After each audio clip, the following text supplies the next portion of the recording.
నమస్తే BCN news కు స్వాగతం. నా పేరు రస్తా. ముందుగా ముఖ్యాంశాలు.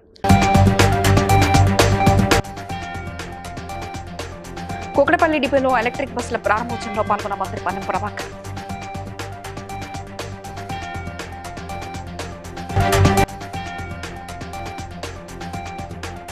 ఇందిరమ్మ ఇండ్ల నిర్మాణం కోసం బండ్లగూడ మండలంలో ఖాళీ స్థలాన్ని పరిశీలించిన మంత్రులు.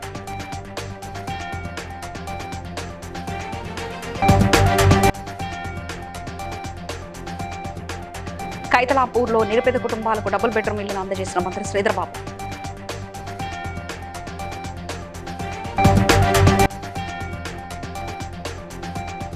నెహ్రూ వర్ధంతి సందర్భంగా ఘన నివాళులర్పించిన తెలంగాణ ప్రదేశ్ కాంగ్రెస్ సేవాదళ రాష్ట్ర అధ్యక్షుడు మెద్దల జతేందర్.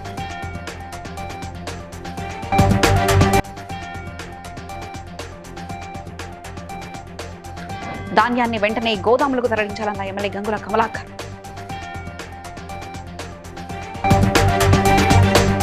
కూకట్పల్లి డిపోకు 60 ఎలక్ట్రిక్ బస్సులు కేటాయించిన సందర్భంగా ఘనంగా ప్రారంభోత్సవం నిర్వహించారు. రవాణా శాఖ మంత్రి పొన్నం ప్రభాకర్ ముఖ్య అతిథిగా హాజరై బస్సులను ప్రారంభించారు. కార్యక్రమంలో ఎమ్మెల్యే మాధవరం కృష్ణారావు, ఎమ్మెల్సీ నవీన్ కుమార్ తదితరులు పాల్గొన్నారు. ఈ సందర్భంగా మంత్రి మాట్లాడుతూ కాంగ్రెస్ ప్రభుత్వం అధికారంలోకి వచ్చిన తర్వాత ఆర్టీసీలో అనేక సంస్కరణలు చేపట్టామని తెలిపారు. ప్రస్తుతం హైదరాబాద్ లో 545 ఈవీ బస్సులు నడుస్తున్నాయని, కేంద్ర సహకారంతో రాష్ట్ర వ్యాప్తంగా మరో 2200 ఎలక్ట్రిక్ బస్సులు ప్రవేశపెట్టేందుకు చర్యలు కొనసాగుతున్నాయని పేర్కొన్నారు.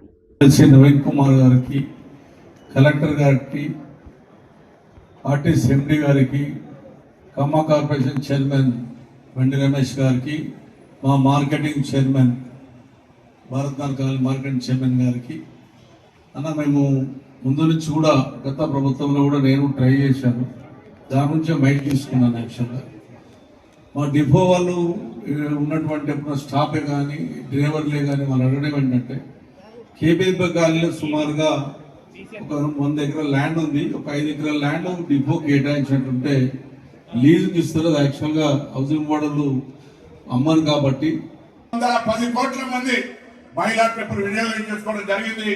దాదాపు 10,500 కోట్ల రూపాయల లాభం వారికి ఈరోజు జరిగిందంటే ఈ యొక్క ఘనత కృషి నా ఆర్టీసీ డ్రైవర్లు కండక్టర్లకి దక్కుతుందనే మాట సందర్భంగా మనం చెప్తా ఉన్నాం. అక్క జిల్లాలకు ప్రభుత్వ కార్యక్రమాలు, వడ్ల కొనుగోలు కేంద్రాలు కావచ్చు, పిల్లలకి స్కూల్ యూనిఫామ్లు స్టిచ్ చేయడం కావచ్చు, ఆఖరికి అమ్మ ఆదర్శ పాఠశాల కమిటీస్ అని స్కూల్ కి ఉన్న నిత్యావసరాలు కావచ్చు, మౌలిక సదుపాయాల కల్పనలో కూడా మహిళల్నే ముందు ఉంచి వారందరికి కూడా ప్రభుత్వం పెద్దపీట వేస్తా ఉంది. ఈ రోజు మీరు గ్యాదర్ అయిన అందరికి కూడా మరొకసారి ఈ ఈవీ వెహికల్స్ ఇందిరమ్మ ఇళ్ల నిర్మాణం కోసం స్థల సేకరణలో భాగంగా ఫలక్నామా ఫారూక్ నగర్లోని బండ్లగూడ మండలం సర్వే నంబర్ 266/1 పరిధిలో ఉన్న ఖాళీ స్థలాన్ని మంత్రి పొంగులేటి శ్రీనివాసరెడ్డి, మంత్రి అజరుద్దీన్, ఎంపీ అసదుద్దీన్ ఓవైసీ, బహదూర్పారా ఎమ్మెల్యే ముబిన్ అధికారులు కలిసి పరిశీలించారు. ఈ సందర్భంగా స్థల వివరాలను బండ్లగూడ తహసీల్దార్ ప్రవీణ్ కుమార్ వివరించారు.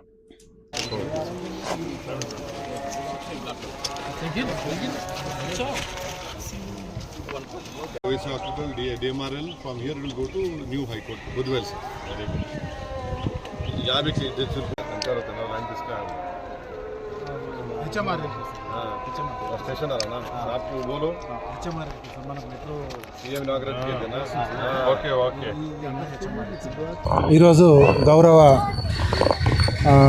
మినిస్టర్ గారు పొంగులేటి శ్రీనివాసరెడ్డి గారు, రెవెన్యూ శాఖ మంత్రులు మరియు గృహ నిర్మాణ శాఖ మంత్రులు గారు, అదేవిధంగా మైనార్టీ వెల్ఫేర్ మినిస్టర్ గారు అజరుద్దీన్ గారు కూడా ఈరోజు భూమిలో ఇందిరమ్మ ఇండ్ల నిర్మాణానికై స్థల సేకరణ గురించి 4 ఎకరాలు స్థల సేకరణ గురించి చూడడానికని చేసి ఉన్నారు. కాబట్టి ఈ స్థలాన్ని పరిశీలించిన తర్వాత పూర్తి నివేదికలు గవర్నమెంట్ పంపాలని చెప్పేసి ఆదేశించినారు. కాబట్టి అదే ఉద్దేశంతో చూడడానికి రావడం జరిగింది.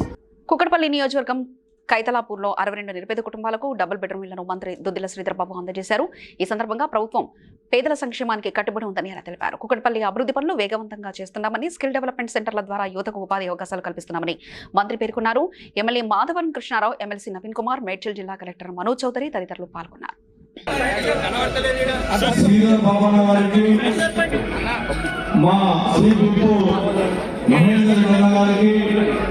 నవీన్ కుమార్ గారికి, బండి రమేష్ గారికి, కలెక్టర్ గారికి, ఆర్డీఓ గారికి, మా మార్కెటింగ్ చైర్మన్ గారికి, వేదిక మీద జెసి గారికి, డీసీ గారికి అందరూ కూడా హృదయపూర్వక ధన్యవాదాలు తెలియజేస్తా ఉన్నా. శ్రీధర్ బాబు నాకు ఒక విజ్ఞప్తి, 1,00,000 ఇల్లు కట్టిందంటే గతంలో 61,000 ఇల్లు డబుల్ బెడ్రూమ్ ప్రభుత్వంలో ఉన్నటువంటి నిరుపేదలకి ఇవ్వని చెప్పి నేను విజ్ఞప్తి చేస్తా ఉన్నా. అదేవిధంగా దీనికి డ్రైనేజ్ సిస్టమ్ అనేది ఈ ఇంద్రమై ఇళ్ళగా కలిపారు. ఇది కష్టమైన ప్రమాదం ఉంది.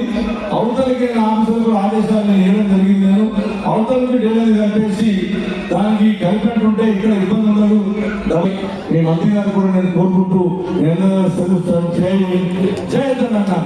ఆదవరం కృష్ణారావు గారు సమీక్ష జరుగుతున్న సందర్భం కుక్కట్పల్లి నియోజకవర్గానికి మీరు రావాలని వారు మాకు ఆహ్వానం పలికింది. అదేవిధంగా ఈ ప్రాంతానికి సంబంధించిన అభివృద్ధి విషయంలో మీ తోడ్పాటు కావాలని వారు కోరింది. వారు ఇక్కడ వేరే పార్టీ అయినప్పటికీ ఈ రోజు మా ప్రభుత్వ ఉద్దేశం ఈ ప్రాంతానికి సంబంధించిన అభివృద్ధి, ఈ ప్రాంతానికి సంబంధించిన సంక్షేమానికి సంబంధించి తప్పకుండా రాజకీయాలకు అతీతంగా ముందుకు తీసుకెళ్లే కార్యాచరణ తీసుకుంటామని నేను మీ మనవి చేస్తా ఉన్నా. ఇంతకుముందే సోదరులు రమేష్ గారు మాట్లాడారు. భారత తొలి ప్రధాని స్వాతంత్ర సమరయోధుడు పండిత్ జవహర్లాల్ నెహ్రూ వర్ధంతి సందర్భంగా తెలంగాణ ప్రదేశ్ కాంగ్రెస్ సేవాదళ రాష్ట్ర అధ్యక్షుడు మిదల జితేందర్ ఘనంగా నివాళులర్పించారు. ఈ సందర్భంగా ఆయన మాట్లాడుతూ నెహ్రూ ఆధునిక భారత నిర్మాణానికి పునాది వేసిన దూరదృష్టి గల నాయకుడని, విద్య, శాస్త్ర సాంకేతికత, పరిశ్రమల అభివృద్ధికి ఆయన చేసిన సేవలు చిరస్మరణీయమని, అఖిల భారత కాంగ్రెస్ సేవాదళ్ తొలి అధ్యక్షుడిగా సేవాదళ కార్యకర్తలకు దేశభక్తి, క్రమశిక్షణ, సేవాభావాన్ని అలవర్చిన మహోన్నత నాయకుడు నెహ్రూ అని పేర్కొన్నారు. కార్యక్రమంలో సేవాదళ నాయకులు, కార్యకర్తలు పాల్గొని నెహ్రూ చిత్రపటానికి పూలమాలలు వేసి ఘనంగా నివాళులర్పించారు.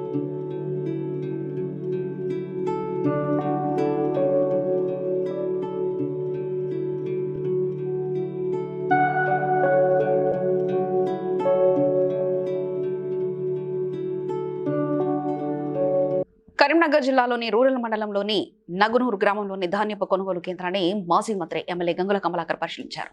వర్షాలు వస్తే రైతులు నష్టపోతారని, వెంటనే ధాన్యం సేకరించాలని అడిషనల్ కలెక్టర్తో ఫోన్లో మాట్లాడారు. లారీలు లేకుండా ట్రాక్టర్లు ఏర్పాటు చేస్తామని, అవసరమైతే తామే హమాలీలుగా మారుతున్నామన్నారు. ధాన్యాన్ని వెంటనే గోదాములకు తరలించకపోతే కొనుగోలు కేంద్రంలోనే ధర్నాకు దిగుతామని ఆయన హెచ్చరించారు.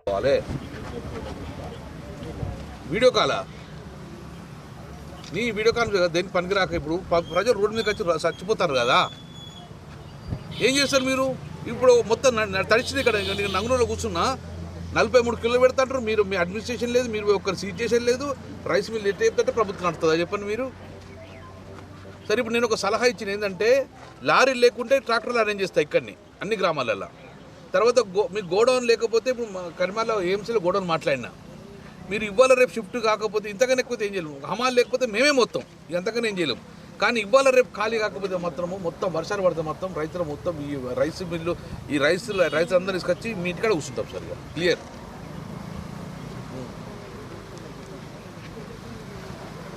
సార్ వర్షం పడ్డాక మనం రుక్మాపూర్ దానికి వెళ్ళిపోతుంది. 42 కిలోల కన్నా ఒక 1/2 కిలో ఎక్కువ పెట్టలేదు. 42 కిలోస్. అరే ఆగబే సార్ పోతే నేను ఎటు పోతా అంటారు.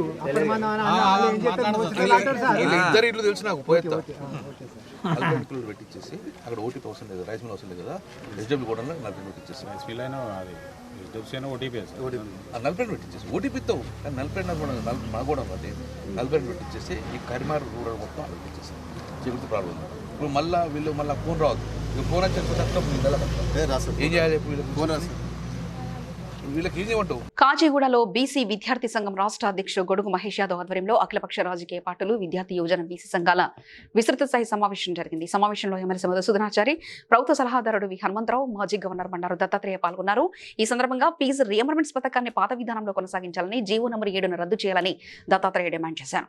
బీసీల ఉన్నత విద్యను దెబ్బతీసేలా ప్రభుత్వం వ్యవహరిస్తుందని మధుసూదనాచారి ఆరోపించారు. రాజ్యాధికారానికి ఇన్ని దశాబ్దాలుగా దూరంగా ఉంచబడినటువంటి ఈ వర్గాలు మా కుట్రల వల్ల, మా దుర్మార్గాల వల్ల వీళ్ళని దూరంగా ఉంచగలిగినాం. కానీ అనేక కారణాల వల్ల వాళ్ళలో పెళ్ళుబుకుతున్నటువంటి చైతన్యం మా పీఠాలను కదిలిస్తుంది. కాబట్టి అడ్డంగా నరికేయాలనేటువంటి కుట్రలో భాగమే దేశంలో సాగుతున్నటువంటి జనగణనలో కులగణన లేకపోవడం, ఇక్కడ విద్యార్థుల ఫీజు రియంబర్స్మెంట్ విషయంలో ప్రభుత్వం, రెండోది ప్రభుత్వము విద్యార్థుల పట్ల, అందులో విశేషంగా వెనుకబడిన వర్గాల విద్యార్థుల పట్ల ప్రభుత్వం యొక్క చూపు చాలా చిన్న చూపుగా ఉన్నట్టు కనిపిస్తూ ఉంది.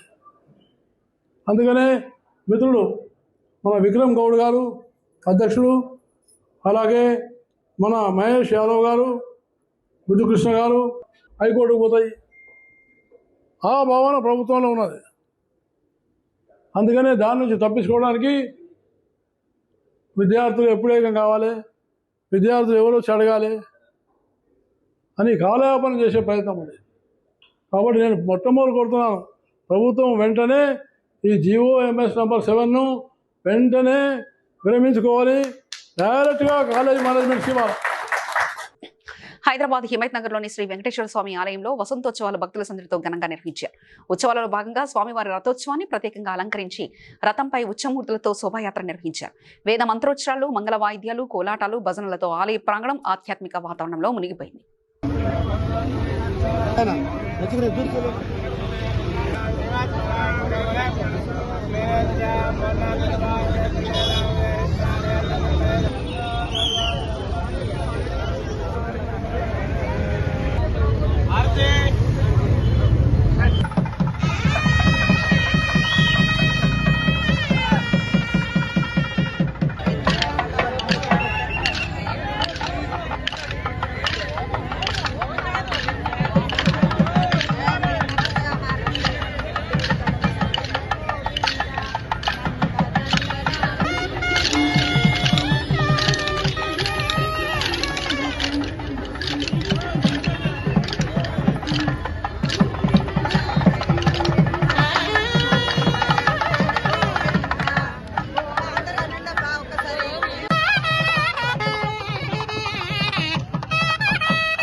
షేలింగంపల్లి డివిజన్ గోపీనగర్ ఈద్గా వద్ద నిర్మిస్తున్న సీసీ ఫ్లోరింగ్ పనులను కార్పొరేటర్ రాగం నాగేంద్ర యాదవ్ ముస్లిం సోదరులతో కలిసి పరిశీలించారు. ఈ సందర్భంగా స్థానికులను సెలవుతో సత్కరించారు. ఈద్గా సామాజిక సమానత్వానికి ప్రతీకగా నిలిచే పవిత్ర స్థలమని పేర్కొన్న ఆయన ఎమ్మెల్యే సహకారంతో సీసీ ఫ్లోరింగ్ పనులు చేపట్టినట్టు తెలిపారు. అలాగే సీసీ రోడ్లో ఈద్గా సుందరీకరణ తదితర అభివృద్ధి పనుల కోసం జోనల్ కమిషనర్కు వినతి పత్రం అందజేసినట్లు తెలిపారు. గమనించి మీరు విన్నవించగానే గౌరవనీయ కార్పొరేటర్ గారు మరియు ఆ రోజు రంజాన్ మాసంలో ఆ రంజాన్ పండుగ సందర్భంగా మీకు ఒక మాట ఇవ్వడం జరిగింది. దాదాపు 49 లక్షల రూపాయలు ఈ యొక్క ఈద్గా అభివృద్ధి పనుల కోసమై, ఎందుకంటే చాలామంది ఇక్కడ కింద కంకర రాళ్ళు, మట్టి అనేది వ్యవస్థల అస్తవ్యస్తంగా ఉండేది, చాలా ఇబ్బందికరంగా ఉండేది. కాబట్టి మీరు అడిగిన వెంటనే మీ అందరికి కూడా ఇచ్చిన మాట ప్రకారం 49 లక్షల షేర్కి నిలబెట్టాలనేసి మేము అందరు కోరుకుంటున్నాం. ఎమ్మెల్యే వద్దు, మనకు ఎమ్మెల్యే కావాలి, కార్పొరేటర్ నాగేంద్ర యాదవ్ కావాలి, మనం కోరుకుంటున్నాం ఎమ్మెల్యే సాబ్ కావాలనేసి. మనం అందరూ కష్టపడాలి, ఇట్లా కాదు మనం అందరూ చప్పట్లు కొట్టినాము ఇట్లా కాదు, కష్టపడి మనకి ఎంత కష్టపడి ఆయన చేపించిండో, ఎంత బదలామై చేసిండో, ఎంత అవమానం భరించి చేసిండో అంత వరకు మనం అందరం కలిసి మనం ఆయనకు నిలబెట్టి ఒక ఎమ్మెల్యే లాగా చూడాలనేసి మనసు పూర్తి. గోదావరి పుష్కరణను ఘనంగా నిర్వహించేందుకు ప్రభుత్వం అన్ని ఏర్పాట్లు చేసిందని దేవాదాయ శాఖ కమిషనర్ హనుమంతరావు తెలిపారు. 1000 కోట్లతో భక్తులకు ఇబ్బందులు లేకుండా మౌలిక సదుపాయాలు కల్పించనున్నట్లు చెప్పారు. జిల్లాల వారీగా సమగ్ర కార్యాచరణ ప్రణాళికలు సిద్ధం చేయాలని అధికారులను ఆదేశించారు. చేసేదాంట్లో మీ దగ్గర ఈవెన్ కామన్ మ్యాన్ 500 రూపీస్లో కూడా స్మాల్ అయినా సరిపోతుంది, కానీ అటాచ్డ్ దాంతో 500తో ఎట్లా ఇవ్వగలుగుతామని చూడాలి. అందుకని 8000 బుక్ కావట్లేదు మన దగ్గర. అంత లగ్జరీగా ఉన్నవాడు ఏరియాని బట్టి ఉంటుంది మనకి. కాబట్టి ఈ ఏరియాలో ఉండేవాళ్ళు కానీ, అక్కడి నుంచి హైదరాబాద్ నుంచి వచ్చి ఉండగలిగే వాళ్ళు కానీ చాలా తక్కువ బుక్ అయినాయి నాకు తెలిసి. కాబట్టి దాన్ని కూడా మీరు ఒక ఎక్స్పీరియన్స్గా దీన్ని ఉపయోగించుకుంటే పుష్కరాలని సమర్థవంతంగా నిర్వహించవచ్చు. ఇదంతా మీరు చాలా స్టార్టింగ్ కెరీర్లో మీకు చాలా టూరిజం కూడా ఇక్కడ కనపడుతుంది. మనకి సాయంత్రం ఉదయాన్నే మొదలు పెడితే మనకి పుష్కర స్నానం, తర్వాత స్వామివారి అభిషేకము మరియు పూజ, ఈవెన్ భక్తులు కాళ్ళు కూడా కింద పెడితే ఎక్కడ కూడా ఎండ వేడి లేకుండా అన్ని చోట్ల బ్యాక్ పరిచారు. పరవడమే కాకుండా చాలామంది భక్తులు ఆశ్చర్యపోయేది ఏంటంటే అటు ఇటు స్ప్రింక్లర్స్ పెట్టి ఈ ఎండ ఉపశమనానికి మంచి చిరుజల్లులతోటి ఉపశమనానికి చేయడం ఏర్పాట్లు కూడా చేయడం జరిగింది. మరి కలెక్టర్ గారు అంతకుముందు ఉన్నటువంటి ఉద్దేశంతో, దాంట్లో ఉన్నటువంటి అనుభవంతో టెంట్ సిటీ అని కూడా పెట్టారు. ఆ టెంట్ సిటీని మీరు చూస్తే మీ దగ్గర ఎట్లా పెట్టాలో మనం చేసుకోవడం.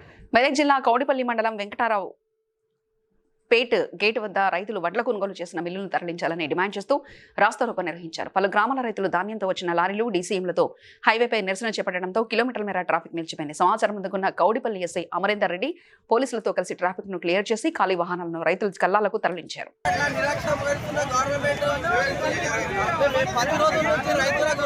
లారీలు పంపిమని ఐకేపీ అడిగిన అధికారులు స్పందించకపోవడంతో ఎంఆర్ఓ గారు చెప్పిన ఆల్రెడీ రైస్ మిల్లర్లు మరియు లారీపోవడం వల్ల నిన్న రాత్రి తడిచిపోయినాయి. మా వెంకట్రావుపేట నుంచి 10% కూడా ఇంకా ఒప్పుకోలేవు. అయితే అధికారులందరినీ 10 రోజుల నుంచి నేను కంటిన్యూ ఫోన్ చేసి ఆఫీస్ కూడా వెళ్ళి జరగడం జరిగింది. దయచేసి ఇప్పుడు కేసీఆర్ గారు ఉన్నప్పుడు ఇలాంటి కొత్త లేకుంటే కాంగ్రెస్ గవర్నమెంట్ వచ్చినాక ఇబ్బంది అయిపోయింది. రంగారెడ్డి మేడం గారు కూడా కౌడిపల్లిలో 25 రోజుల ముందు ధర్నా చేయడం జరిగింది. మళ్ళీ ధర్నా చేయాల్సిన పరిస్థితి ఏర్పడింది. హైదరాబాద్ పహిల్వాన్లకు ప్రసిద్ధి చెందిన నగరమని, వారి శిక్షణకు అవసరమైన వసతులు కల్పిస్తామని మాజీ మంత్రి ఎమ్మెల్యే తలసాని శ్రీనివాస్ యాదవ్ హామీ ఇవ్వడం హర్షణీయమని హైదరాబాద్ రెజ్లింగ్ అసోసియేషన్ చైర్మన్ గడ్డం శ్రీనివాస్ యాదవ్ తెలిపారు. బషీర్బాగ్ లో జరిగిన సమావేశంలో మాట్లాడుతూ నగరంలోని 98 శిక్షణ అకాడమీలో కనీస వసతులు కూడా లేవన్నారు. నేషనల్ పోటీలకు వెళ్లే క్రీడాకారుల ఖర్చును భరిస్తామని, ఎల్బీ స్టేడియంలో భారీ టోర్నమెంట్ నిర్వహిస్తానని తలసాని హామీ ఇచ్చినట్లు వెల్లడించారు. इन्वाइट करने के बाद में उन्होंने हमको बुला के पूछे ये हैदराबाद में कितने अखाड़े हैं। उसके बाद हमसे बात होने के बाद उन्होंने बोले पूरे अखाड़े वालों को एक बार बुलाओ, बात करेंगे बोल के। हम लोग क्या बात करने वाले थे हमको तो आइडिया नहीं था, लेकिन हम सब लोग जमा होने के बाद उनसे बात होने के बाद हमारे जो मसाइल हैं उनके सामने रखे हम, जिसमें एक तो ये हो गया कि नेशनल के लिए जो बच्चे जा रहे हैं उनके लिए टिकट का इंतजाम होना था, जो गवर्नमेंट से कोई टिकट हमको नहीं मिल रहा। वो बहुत कोशिश करने के बाद में भी कोई हमारे गवर्नमेंट से फाइनेंशियली कोई सपोर्ट नहीं है, वो चीज़ भी उनके सामने रखी। और एक जो अखाड़े हैं, अखाड़ों में बाज़ अखाड़ों में मैट नहीं है, लाल मट्टी में जो प्रैक्टिस करते फिर मैट पे आके जब कुश्ती लड़ते तो थोड़ा प्रॉब्लम होता था, वो भी चीज़ एक उनके सामने रखी। और एक चीज़ कि एक बड़ा टूर्नामेंट होना था हमारा, एक बड़ा टूर्नामेंट करना है नवंबर दिसंबर में जो रिश्तों में तेलंगाना, उसके लिए भी उनके सामने बात रखे। तो तीनों बातों को अच्छे तरीके से उन्होंने बोले कि तीनों काम मैं करने के लिए रेडी हूँ, और आप लोग जैसा नेशनल जाएंगे टीम उस टाइम आना, मेरे से बच्चों के टिकट के पैसे लेना, और जितने अखाड़े हैं पूरे अखाड़ों में देख के जिसके पास मैट नहीं है उन अखाड़ों को अपन मैट देंगे बोल के वो भी एक बात को भरोसा दिया हमारे को। हमको उम्मीद है कि इंशाल्लाह वो काम हो जाएगा, बहुत जल्द से काम हो जाएगा। సమావేశాలు దాని వివరాలన్నీ త్వరలోనే మేము మీకు అందిస్తాం. సో ఈ కమిటీ ఇవాళ ఇక్కడ విలేకరుల సమావేశానికి మేమందరం ఏంటి అంటే వారికి కృతజ్ఞతలు, ధన్యవాదాలు తెలియజేయడానికి మేమందరం ఇక్కడికి వచ్చినాము. మరొకసారి మేము తలసాని శ్రీనివాస్ యాదవ్ మాజీ మంత్రివర్యులు హైదరాబాద్లో 30 సంవత్సరాల నుంచి ఆయనకు రాజకీయంగా పట్టు श्रीनिवास यादव जी ने हमारे सब उस्ताद खलीफा जितने भी व्यायामशाले 98 अखाड़े हमारे हुए सभी को बुलाकर उन्होंने आश्वासन दिया है कि जो भी पहलवानों का जो भी होगा हम जो है म्याट देंगे पहलवानों को। जो तो आपने बोला ट्रैक सूट और शूज भी देंगे बोल के बोला, हम हमारे एसोसिएशन के जितने ऑफिस बेरर है उन सभी के तरफ से और हैदराबाद के जितने भी अखाड़े उनके तरफ से हम श्रीनिवास यादव जी का दिल से धन्यवाद अदा करते हैं, और बहुत बहुत बहुत शुक्रिया जो उन्होंने हमारे पहलवानों की तरफ अपना ध्यान दिए और आगे बढ़कर जो मैट देने का वादा किए, टिकट ट्रेन के टिकट देने का और ट्रैक सूट शूज देने का जो उन्होंने बोला, उसके लिए सभी हमारे office bearer Hyderabad district amateur వెంటనే జాబ్ నోటిఫికేషన్లు ఇవ్వకుంటే 1,00,000 మందితో సచివాలయం సీఎం ఇంటిని ముట్టడిస్తామని బీఆర్ఎస్ నాయకుడు రాకేష్ రెడ్డి అన్నారు.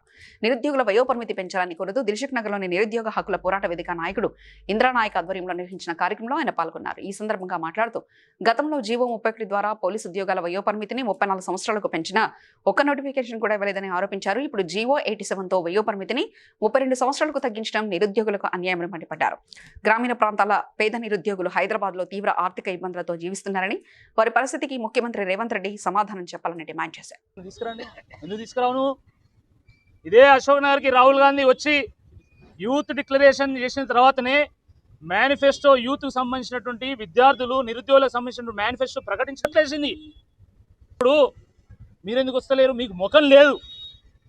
మీరు ఇప్పటి నుంచి ఈ అశోక్ నగర్ వీధుల్లో, దిల్సుఖ్ నగర్ వీధుల్లో నార్మల్గా తిరగొద్దు, హెల్మెట్లు పెట్టుకొని తిరగండి. ఎవడన్నా కోడిగుడ్డు కొట్టదిక్క కాబట్టి దయచేసి ఇప్పటికైనా సిగ్గు తెచ్చుకొని,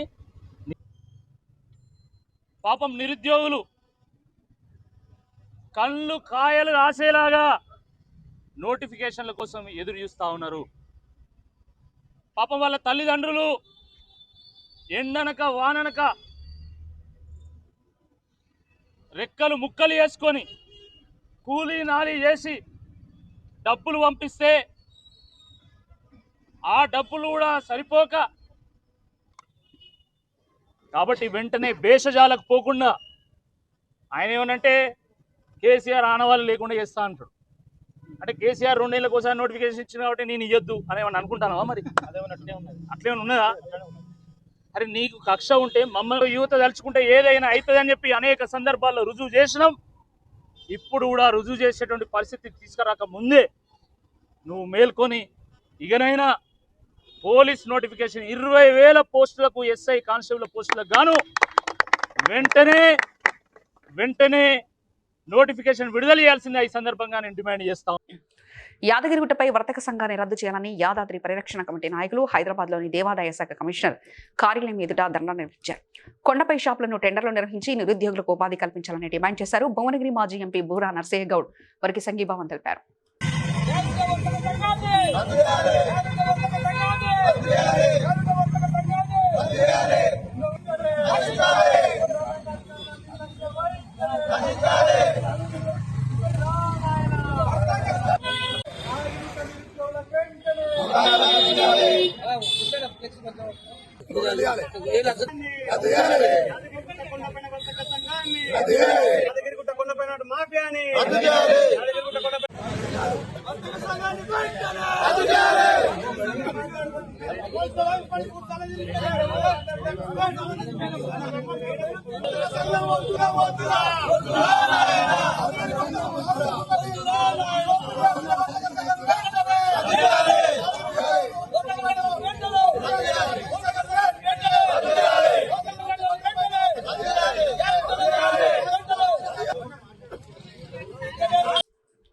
బీఆర్ఎస్ నేత బాలకసుమన్ పై నాంపల్లి పోలీస్ స్టేషన్లో పోలీసులు కేసు నమోదు చేశారు. సింగరేణి ఆస్తులను ధ్వంసం చేయాలని మిలిటెంట్ చర్యలకు పిలుపునిచ్చేలా వ్యాఖ్యలు చేశారంటూ కాంగ్రెస్ కార్యకర్తలు ఫిర్యాదు చేయడంతో కేసు నమోదు చేసినట్లు సమాచారం.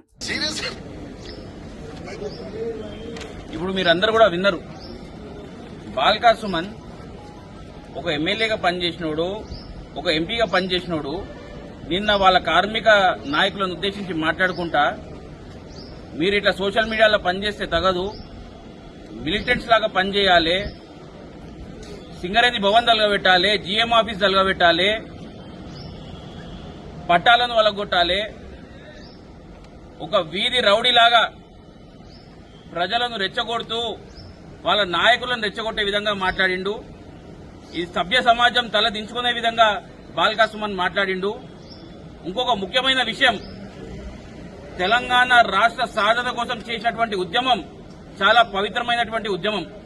మరి అటువంటి ఉద్యమంలో కూడా ఇప్పుడు ఏ విధంగా అయితే మాట్లాడిండో, 100 మంది మందులనే కూర్చోబెట్టమని వీడియోలో ఓపెన్ గా చెప్తున్నాడు. ఈరోజు రైతులకి స్పష్టంగా తెలుసు, కాంగ్రెస్ పార్టీ రైతుల పక్షాన నిలుస్తుందని చెప్పేసి వాళ్ళకి తెలుసు, కాబట్టే రైతులు వస్తలేరు. ఈ విషయం కూడా బాలకసుమన్ స్పీచ్ ద్వారా తెలిసింది. మరి రైతులు వస్తలేనప్పుడు నువ్వు బలవంతంగా వాళ్ళని తీసుకొచ్చి కూర్చోబెట్టి ధర్నాలు చెప్పాలంటే నీ ఉద్దేశం ఏందని చెప్పేసి బాలకసుమన్ ని ప్రశ్నిస్తున్నా. బాలకసుమన్ వెంకలు ఉన్న కేటీఆర్ ని ప్రశ్నిస్తా ఉన్నా, ఇప్పుడన్నా మారండి, ప్రజా సమస్యల మీద పోరాడండి, కన్స్ట్రక్టివ్ క్రిటిసిజం చేయండి. అంతే తప్ప నోటికొచ్చినట్టు మాట్లాడుకుంటా ప్రజలను రెచ్చగొడతా అంటే మీకు తప్పకుండా కాంగ్రెస్ పార్టీ తరఫున బుద్ధి చెప్తాము. ప్రభుత్వం కూడా మీ పైన చర్యలు తీసుకోవాలని చెప్పేసి పోలీస్ డిపార్ట్మెంట్ కూడా డిమాండ్ చేస్తా ఉన్నాం. అరెస్ట్ చేయాలి. కుకటపల్లి కాంగ్రెస్ సీనియర్ నాయకులు నాయనేని చంద్రకాంతరావు కుటుంబ సమేతంగా శ్రీకాళహస్తీశ్వర స్వామి దర్శనం చేసుకున్నారు. దర్శనానంతరం వేద పండితులు వారికి ఆశీర్వచనం చేసి ప్రసాదాలు అందించారు.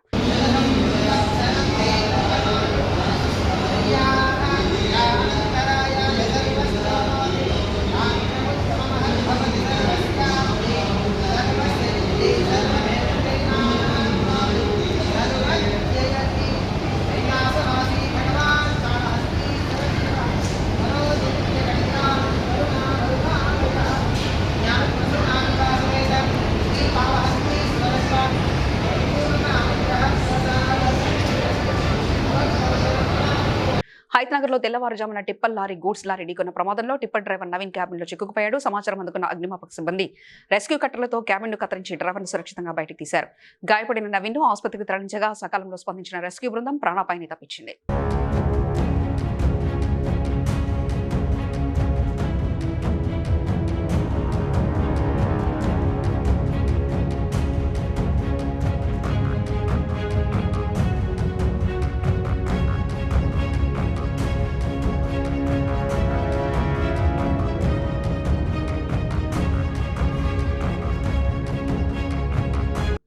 బలకంపేట రేణుకాయలమ్మ దేవాలయంలో అమ్మవారికి ప్రత్యేక పూజా కార్యక్రమాలు నిర్వహించారు. అభిషేకం చేసి అనంతరం పూలతో శోభాయమానంగా అలంకరించారు.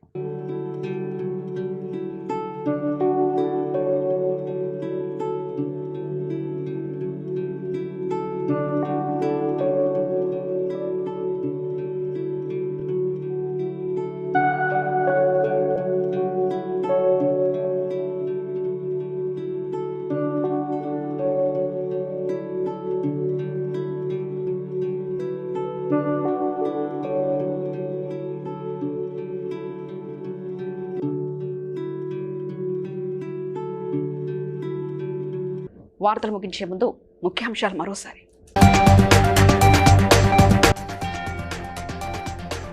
కుకటపల్లి డిపోలో ఎలక్ట్రిక్ బస్సుల ప్రారంభోత్సవంలో పాల్గొన్న మంత్రి పొన్నం ప్రభాకర్.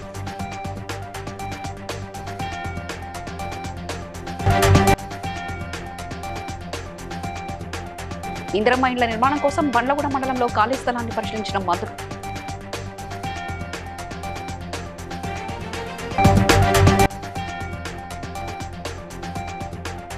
కైతలాపూర్లో నిరుపేద కుటుంబాలకు డబుల్ బెడ్రూమ్ ఇళ్లను అందజేసిన మంత్రి శ్రీధర్బాబు.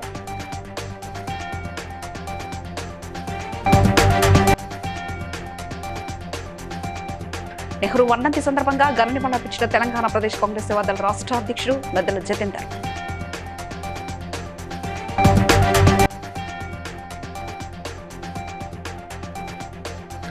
ధాన్యాన్ని వెంటనే గోదాములకు తరలించాలన్న MLA Gangula Kamalakar. BC news సమాప్తం. మరో బులెటిన్లో మళ్ళీ కలుసుకుందాం. అంతవరకు సెలవు. నమస్కారం.